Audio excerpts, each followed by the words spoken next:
UDF സർക്കാരും അതുപോലെ തന്നെ VD സതീശനുമൊക്കെ തന്നെ എൻ്റെ പ്രിയപ്പെട്ട സുഹൃത്തായിട്ടുള്ള ഷാജൻ സ്കറിയെ ചതിച്ചൊരു കഥയാണ് എനിക്ക് നിങ്ങളോടൊന്ന് പറയാനുള്ളത്.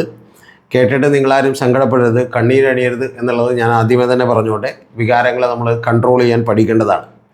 അതിൻ്റെ പ്രധാനപ്പെട്ട കാരണം ഈ വരുന്ന സത്യപ്രതിജ്ഞ, കഴിഞ്ഞ സത്യപ്രതിജ്ഞയിൽ പങ്കെടുക്കണമെന്ന് ഷാജൻ വിചാരിച്ചു, പക്ഷേ അതിന് കഴിഞ്ഞില്ല എന്നുള്ളതാണ്. പിണറായി ഇങ്ങനെ ഭരണം വിട്ടു പോകുന്നതിനെ ഷാജന് കാണണം, കണ്ണിറയെ എന്നുണ്ടായിരുന്നു. പക്ഷേ അതിനുള്ള സൗകര്യം UDF ഒരുക്കിയില്ല എന്നുള്ളതാണ്. അത് ഷാജൻ മറച്ചു വെച്ചില്ല. ഷാജൻ വളരെ ഓപ്പണായിട്ട് ഒരു പോസ്റ്റോട് കൂടി വന്നിട്ടുണ്ട്. ആ പോസ്റ്റ് വായിച്ചിട്ട് എനിക്ക് വലിയ സങ്കടമുണ്ടായി. എൻ്റെ കണ്ണുകൾ ഈറനണിഞ്ഞു. ഞാൻ കുറേ നേരം ഇരുട്ടത്തിരുന്ന് ഒറ്റക്ക് കരഞ്ഞു എന്നുള്ളത് എൻ്റെ പ്രിയപ്പെട്ട പ്രേക്ഷകരെ അറിയിക്കട്ടെ. നമുക്ക് ആ പോസ്റ്റ് വായിക്കുമ്പോൾ തീർച്ചയായിട്ടും നിങ്ങൾക്ക് ഓരോരുത്തർക്കും തന്നെ കരച്ചിൽ വരും എന്നുള്ളത് എനിക്ക് ഉറപ്പാണ്. പക്ഷേ അത്തരത്തിൽ ഈ പറഞ്ഞ പോലെ കാഠിന്യമുള്ളവർ, ഹൃദയത്തിന് അത് താങ്ങാൻ പറ്റുന്നവർ മാത്രം ഈ പോസ്റ്റ് വായിച്ചാൽ മതി. ഈ പോസ്റ്റ് ഇതാണ്: ഈ തെരഞ്ഞെടുപ്പിൽ UDF ജയത്തിന് അനേകം കാരണങ്ങളുണ്ട് എങ്കിലും ഏറ്റവും പ്രധാനപ്പെട്ടത് പിണറായി വിരുദ്ധ വികാരമായിരുന്നു. അത് ഷാജൻ കണ്ടെത്തി കഴിഞ്ഞു. ഇനി നമ്മളൊന്നും പറഞ്ഞിട്ട് കാര്യമില്ല. അപ്പോൾ ഈ പിണറായി വിരുദ്ധ വികാര രൂപീകരണത്തിൽ മറുനാടനുള്ള റോൾ ഞങ്ങളുടെ ശത്രുക്കൾ പോലും പറയാറുണ്ട് എന്നുള്ളതാണ് അദ്ദേഹം പറഞ്ഞേക്കുന്നത്. ശത്രുക്കൾ പോലും മറുനാടൻ്റെ റോളിനെ കുറിച്ച് എല്ലാവരും തന്നെ പറയാറുണ്ട്. മറുനാടിനോട് ദേഷ്യമുള്ളവർ പോലും അത് പറയാറുണ്ട് എന്നുള്ളതാണ്. സകല മാധ്യമങ്ങളെയും സോഷ്യൽ മീഡിയകളെയും കോടികൾ കൊടുത്ത് വിലക്കെടുത്ത് പിണറായി അതിനെ പ്രതിരോധിക്കാൻ ശ്രമിച്ചപ്പോഴും ₹1 പ്രതിഫലം വാങ്ങാതെ ജനപക്ഷത്ത് നിലയുറപ്പിച്ചത് മറുനാടനായിരുന്നു. അതായത് മറുനാടനൊഴികെ ബാക്കി എല്ലാവരും തന്നെ പണം മേടിച്ച് മറുപക്ഷത്തേക്ക് ചാഞ്ഞു. പക്ഷേ മറുനാടൻ മാത്രം ₹1 പോലും മേടിക്കാതെ ജനപക്ഷം എന്ന് പറയുന്ന പക്ഷത്ത് മറുനാടൻ എക്കാലത്തും തന്നെ നിലനിന്നിരുന്നു എന്നുള്ളതാണ് പറയുന്നത്. പിന്നെ മറുനാടൻ നിൽക്കുന്നതൊക്കെ ജനപക്ഷമാണ്. ഇപ്പോൾ രാഹുൽ മാങ്കൂട്ടത്തിൻ്റെ പുള്ളി ന്യായീകരിക്കാൻ തീരുമാനിച്ചു. നിങ്ങൾക്കൊക്കെ ഓർമ്മയുണ്ടാവും, അതും ജനപക്ഷമായിരുന്നു. ഈ രാഹുൽ മാങ്കൂട്ടത്തെക്കുറിച്ച് ഞാൻ ഇപ്പോഴും ഓർക്കുന്നുണ്ട്. ഒരു കൃത്യമായിട്ടുള്ള ഒരു വാർത്ത, അതായത് ഒറ്റവും തുമ്പും മൂലയൊന്നും ഇല്ലാത്ത, കൃത്യമായ വിവരങ്ങളൊന്നുമില്ലാത്തൊരു വാർത്ത ദേശാഭിമാനിയിൽ പ്രഖ്യാപിച്ചപ്പോൾ, ദേശാഭിമാനിയിൽ ഈ പറഞ്ഞ പോലെ ഉണ്ടായപ്പോൾ അവിടെ തന്നെ ആ വാർത്തയെക്കുറിച്ച്, ഈ വാർത്തക്ക് യാതൊരു വിശ്വാസ്യതയില്ല, ഇതെന്തൊരു കള്ള വാർത്തയാണ് എന്നൊക്കെ പറഞ്ഞ് ഷാജൻ ആദ്യമേ തന്നെ വീഡിയോ ചെയ്ത് എനിക്കിപ്പോഴും ഓർമ്മയുണ്ട്. അപ്പോൾ അതിനുശേഷം മറ്റൊരു ചാനൽ, അത് ABC എന്ന് പറയുന്ന ചാനലിൽ ഇതിനെക്കുറിച്ചിട്ടുള്ള ഏതാണ്ട് ഒരു ഈ MLA ആരാണ്, ഇത്തരത്തിലുള്ള ആരോപണം എന്താണെന്നൊക്കെ സൂചിപ്പിക്കുന്ന വർത്തമാനം പറയുകയും അവർ ഈ MLAയെക്കുറിച്ച് സൂചനകൾ നൽകുന്ന കൃത്യമായിട്ടുള്ള സ്ഥലം പറയുകയും ഒക്കെ ചെയ്തതിന് ശേഷം പോലും എന്തൊരു അസംബന്ധമാണ് ഈ വാർത്ത, ഇങ്ങനെയൊന്നും ഉണ്ടാകാൻ പാടില്ല എന്ന് പറഞ്ഞുകൊണ്ട് ഷാജൻ രംഗത്തെത്തിയതൊക്കെ ഞാൻ കണ്ടു. പിന്നെ കുറച്ച് കഴിഞ്ഞതിന് ശേഷം ഷാജൻ പറഞ്ഞുകൊണ്ടിരുന്ന ഒരു കാര്യം എന്ന് പറയുന്നത്, ഈ വാർത്തയേ ഇല്ല എന്ന് പറയുന്ന ഷാജൻ പിന്നെ മാറിക്കൊണ്ട് ഈ വാർത്തയുണ്ട്, ഇങ്ങനൊരു കാരണമുണ്ട്, ഇത് സ്ത്രീലമ്പടൻ തന്നെ എന്നൊക്കെ പറഞ്ഞുകൊണ്ട് പിന്നെ രാഹുൽ മാങ്കൂട്ടത്തിനെതിരായിട്ട് വാർത്ത ചെയ്തിരുന്നു. കുറച്ച് കഴിഞ്ഞപ്പോൾ ഷാജൻ തന്നെ വന്നിട്ട് വാർത്ത ചെയ്യുന്നത് യഥാർത്ഥത്തിൽ ഇങ്ങനൊരു പെണ്ണില്ല, ഇങ്ങനൊരു ഇരയില്ല എന്ന് പറഞ്ഞുകൊണ്ടാണ്, വനിതയില്ല എന്ന് പറഞ്ഞുകൊണ്ട് അങ്ങനെ ഒരു വാർത്ത ചെയ്യുന്നത് നമ്മൾ കണ്ടു. അപ്പോഴാണ് നമ്മുടെ ലക്ഷ്മി പത്മയൊക്കെ വന്നിട്ട് അങ്ങനെ ഒരു പെൺകുട്ടി ഉണ്ട്, ഞാൻ അവളെ കണ്ടതാണ് എന്ന് പറഞ്ഞൊക്കെ ഒരു പോസ്റ്റ് ഇട്ടുകൊണ്ട് അത് തകർത്തെറിഞ്ഞത്. അപ്പോൾ പിന്നെ ഷാജൻ വീണ്ടും പതുക്കെ ഒന്ന് പ്ലേറ്റ് മാറ്റുകയും പിന്നീട് ഷാജൻ എന്ത് ചെയ്യൂ, രാഹുൽ മാങ്കൂട്ടത്തിനെതിരെ വാർത്ത ചെയ്യുകയും പൊതുമണ്ഡലത്തിൽ നിൽക്കേണ്ടതല്ല എന്നൊക്കെ പറയുകയും പിന്നീട് കുറച്ച് കഴിഞ്ഞപ്പോഴത്തേക്കും അങ്ങനെയല്ല, പൊതുമണ്ഡലത്തിൽ നിൽക്കാം എന്നൊക്കെ പറഞ്ഞ് വാർത്ത ചെയ്യുകയും ചെയ്തു. ഇതിന് ഷാജനൊന്നും ഞാൻ തെറ്റു പറയുന്നില്ല, കാരണം അവനവൻ്റെ ബോധ്യങ്ങളൊക്കെ അനുസരിച്ചിട്ടാണല്ലോ വാർത്തകൾ പറയുന്നത്. അപ്പോൾ അതിൽ തെറ്റൊന്നുമില്ല.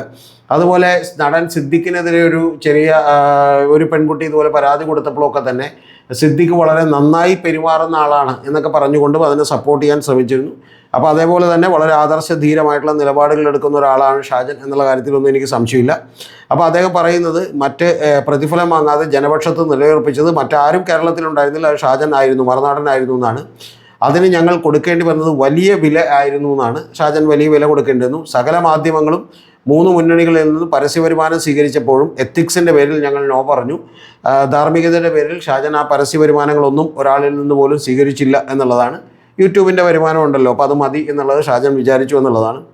പിന്നെ അടുത്തതാണ് ഏറ്റവും ഗദ്ഗതകണ്ഠമായി അല്ലാതെ കണ്ടപിടറിക്കൊണ്ടല്ലാതെ വായിക്കാൻ കഴിയാത്തൊരു കാര്യം.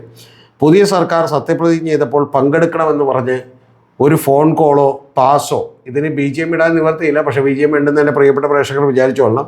പുതിയ സർക്കാർ സത്യപ്രതിജ്ഞ ചെയ്തപ്പോൾ പങ്കെടുക്കണമെന്ന് പറഞ്ഞ് ഒരു ഫോൺ കോളോ ഒരു പാസോ ആരെങ്കിലും എത്തിക്കുമായിരിക്കും എന്ന് ഞാൻ പ്രതീക്ഷിച്ചതിൽ തെറ്റുണ്ട് എന്ന് കരുതുന്നില്ല എന്നാണ് പറഞ്ഞത്. ഒന്നുകൂടി വായിക്കാം ഞാനത്. പുതിയ സർക്കാർ സത്യപ്രതിജ്ഞ ചെയ്തപ്പോൾ പങ്കെടുക്കണമെന്ന് പറഞ്ഞൊരു ഫോൺ കോളോ ഒരു പാസോ ആരെങ്കിലും എത്തിക്കുമായിരിക്കും എന്ന് പ്രതീക്ഷിച്ചതിൽ തെറ്റുണ്ടെന്ന് കരുതുന്നില്ല. അങ്ങനെ പ്രതീക്ഷയോടുകൂടി കുറേ നേരം ആ വാതിൽക്കലിൽ ഷാജൻ നോക്കി നിന്നിരുന്നു എന്നുള്ളതാണ്. ഷാജൻ്റെ ദുഃഖം എനിക്ക് മനസ്സിലാവും. ഒടുവിൽ ശ്രീമാൻ VD സതീശൻ്റെ ഓഫീസിൽ ലാസ്റ്റ് കാത്തിരുന്ന് കണ്ണ് കഴിച്ചപ്പോൾ ഷാജൻ ഈഗോ എന്ന് വിചാരിച്ചില്ല. ഷാജൻ അങ്ങോട്ട് തന്നെ കോൺടാക്ട് ചെയ്യാൻ തീരുമാനിച്ചു. അങ്ങനെ അങ്ങോട്ട് കോൺടാക്ട് ചെയ്തു. വി ഡി സതീശൻ്റെ ഓഫീസിൽ ബന്ധപ്പെട്ടപ്പോൾ അവർ ഒരു പാസ് കൊടുത്തു. ആ പാസ് ശരിക്കും വന്നിട്ടുണ്ടെങ്കിൽ അങ്ങേയറ്റം അപമാനമുണ്ടാക്കുന്ന, ഷാജനെ പോലെ ആളെ വില കുറച്ച് കാണുന്ന ഒരു പാസ്സായിരുന്നു. ഓഫീസിൽ ബന്ധപ്പെട്ടപ്പോൾ തന്നത് പുറകിൽ നിന്ന് കാണാൻ ലക്ഷങ്ങൾക്ക് കൊടുത്തിട്ടുള്ള വെറും ഒരു സാധാ പാസ്സാണെന്നാണ്. യഥാർത്ഥത്തിൽ ആ സാധാ പാസ് പോരാ, പകരം ഒരു VIP പാസ് തന്നെ കൊടുക്കേണ്ടതാണ്. ഏറ്റവും കുറഞ്ഞ പക്ഷം വേണമെങ്കിൽ അതിൻ്റെ വേദിയിൽ തന്നെ കയറ്റിയിരുത്തേണ്ടതായിരുന്നു എന്നുള്ളത് നിങ്ങൾ മറന്നു പോകരുത്. അങ്ങനെ ഉള്ള ഷാജന് കിട്ടിയത് വെറും ഒരു സാധാ പാസ്സാണ്. അപ്പോൾ അതിൽ ദുഃഖം എത്രത്തോളം ഉണ്ടാകുമെന്ന് നിങ്ങൾക്കറിയാം.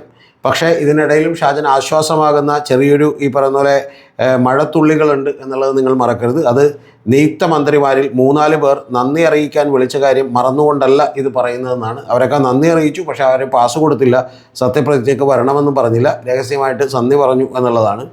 പിണറായി നാണം കെട്ട് ഇറങ്ങിപ്പോകുന്നത് നേരിട്ട് സാക്ഷ്യം വഹിക്കാനുള്ള ആഗ്രഹം സാധിച്ചില്ല എന്ന് പറഞ്ഞുകൊണ്ട് തന്നെ, അതായത് ആ ദുഃഖം കടിച്ചമർത്തിക്കൊണ്ട് തന്നെ പുതിയ സർക്കാരിന് എല്ലാവിധ ആശംസകളും അറിയിക്കുന്നു എന്നാണ്. സത്യത്തിൽ വി ഡി സതീശൻ ഇത് മറുനാടൻ ഷാജനോട് മാത്രമല്ല കേരളീയ സമൂഹത്തോട് തന്നെ മാപ്പ് ചോദിക്കേണ്ട വലിയൊരു ചതിയാണ് അദ്ദേഹം ചെയ്തിട്ടുള്ളത്. ഷാജനെ പോലെ ഇതിനുവേണ്ടി പോരാടിയിട്ടുള്ള നിരവധി ആളുകളെ നിങ്ങൾ ഇതുപോലെ വിളിച്ചില്ല എന്നറിയുന്നതിൽ വലിയ സങ്കടം നമുക്കുണ്ട്. പിന്നെ ഷാജനെ സംബന്ധിച്ചോളം ഷാജൻ ഈ കഴിഞ്ഞ ദിവസങ്ങളിൽ ഒരു ലിസ്റ്റ് പുറത്തു വിട്ടിരുന്നു. അത് കണ്ടപ്പോഴും എനിക്ക് ചിരി വന്നു.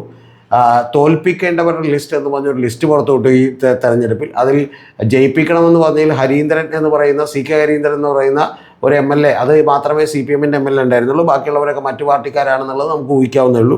അതിൽ തോൽപ്പിക്കണമെന്ന് പറഞ്ഞൊരു ലിസ്റ്റ് വിട്ടിരുന്നു. ആ തോൽപ്പിക്കണമെന്ന് പറഞ്ഞൊരു ലിസ്റ്റിൽ ഉൾപ്പെട്ടിട്ടുള്ള ഒരാളുടെ പേര് കണ്ടപ്പോൾ ഞാൻ അന്തിച്ചു പോയി.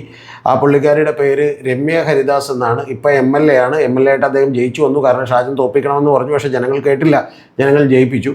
യഥാർത്ഥത്തിൽ ചേലക്കരയിൽ രമ്യ ഹരിദാസ് മത്സരിച്ചപ്പോൾ രമ്യ ഹരിദാസിനെ ജയിപ്പിക്കണമെന്ന് പറഞ്ഞ് ഷാജൻ നിരവധി വീഡിയോകൾ ചെയ്തിരുന്നു. അതിനു മുമ്പ് രമ്യ ഹരിദാസ് MP ആയി മത്സരിച്ചപ്പോഴൊക്കെ തന്നെ പെങ്ങളൂട്ടി എന്ന് പറഞ്ഞുകൊണ്ട് വലിയ പ്രൊമോഷൻ ഷാജൻ കൊടുത്തിരുന്നു. അപ്പോൾ ആദ്യത്തെ തവണ ജയിച്ചു, പക്ഷേ രണ്ടാമത്തെ തവണ ജയിച്ചില്ല. പിന്നെ ചേലക്കരയിൽ ജയിക്കാതായപ്പോൾ രമ്യ ഹരിദാസ് കൂടി ഷാജനെ തള്ളിപ്പറഞ്ഞു എന്നുള്ളത് എനിക്കറിയാം. അപ്പോൾ അത്തരത്തിലുള്ള ചില ദുഃഖങ്ങൾ, പ്രശ്നങ്ങളൊക്കെ നമ്മുടെ ജീവിതത്തിൽ ഉണ്ടാവും. പക്ഷേ ഷാജൻ ധൈര്യം കൈവിടരുത്, പോരാട്ടം തുടരട്ടെ എന്ന് ഞാൻ അറിയിക്കുന്നു. ഷാജൻ എല്ലാവിധ ഐക്യദാർഢ്യവും, ഈ ചതിയും വഞ്ചനയും കേരളത്തിൽ ജനങ്ങൾ പൊറുക്കില്ല. വി ഡി സതീശനെ ഇനി അടുത്ത തവണ തോൽപ്പിക്കാനുള്ളവരുടെ ലിസ്റ്റിലിടുമോ എന്ന് പറയുന്നൊരു ഭയം കൂടി ഞാൻ പങ്കുവെക്കുന്നു പ്രിയപ്പെട്ട പ്രേക്ഷകരോട്. ടോപ്പിക്ക് കഴിഞ്ഞു. ഇത് ടോപ്പിക്കുമായി ബന്ധമില്ലാത്തൊരു കാര്യമാണ്. നമ്മുടെ ചാനലിനെ കുറിച്ചാണ്. നമ്മുടെ ചാനൽ പുതിയൊരു പോഡ്കാസ്റ്റ് സീരീസ് കൂടി തുടങ്ങുന്നുണ്ട് എന്നുള്ളത് എൻ്റെ പ്രിയപ്പെട്ട പ്രേക്ഷകരോട് ഞാൻ നേരത്തെ പറഞ്ഞിരുന്നു. ആ ചാനലിൻ്റെ പേര് BCC വിത്ത് രതീഷ് ചക്രപാണി എന്നുള്ളതാണ്. BCC എന്ന് പറഞ്ഞിട്ടുണ്ടെങ്കിൽ ബിയോണ്ട് കോമൺ കോൺഷ്യസ്നസ് എന്നുള്ളതാണ്. എന്ന് പറഞ്ഞാൽ പച്ച മലയാളത്തിൽ പറഞ്ഞാൽ പൊതുബോധത്തിനും അപ്പുറം എന്നുള്ളതാണ്. എന്ന് പറഞ്ഞാൽ ഈ നാട്ടിൽ മാധ്യമങ്ങളും അതുപോലെ തന്നെ പത്രങ്ങളും മറ്റു പല ആളുകളുമൊക്കെ കൂടി സോഷ്യൽ മീഡിയയും ഒക്കെ കൂടി ഉണ്ടാക്കുന്ന പലപ്പോഴും അവാസ്തവമായിട്ടുള്ള പൊതുബോധത്തിൻ്റെ നിർമ്മിതികളുണ്ട്.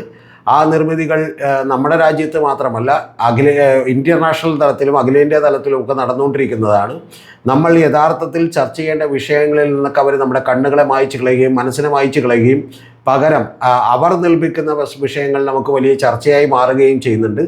ആദ്യം ഡൊണാൾഡ് ട്രംപ് അമേരിക്കയിൽ അധികാരത്തിൽ വന്നപ്പോഴുമൊക്കെ തന്നെ ഇത്തരത്തിൽ വംശീയമായിട്ടുള്ള പല വിഭജനങ്ങളുടെയും ഒക്കെ തന്നെ വാക്കുകളിൽ ഗൂഗിൾ എഞ്ചിൻ്റെ സെർച്ചിനുകളിലൊക്കെ തന്നെ വലിയ സർജ് ഉണ്ടായിരുന്നു.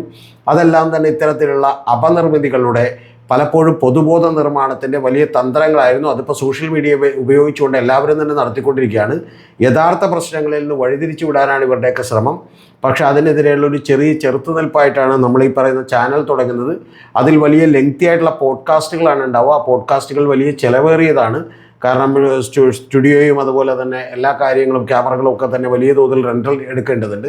കുറേ കൂടി നല്ല ക്വാളിറ്റിയിലാണ് നമ്മൾ ഷൂട്ട് ചെയ്തേക്കുന്നത്. അതിനേക്കാളൊക്കെ ഉപരിയായിട്ടുള്ളത് അതിൻ്റെ കണ്ടൻറ്റ് വളരെ റിച്ചാണ്.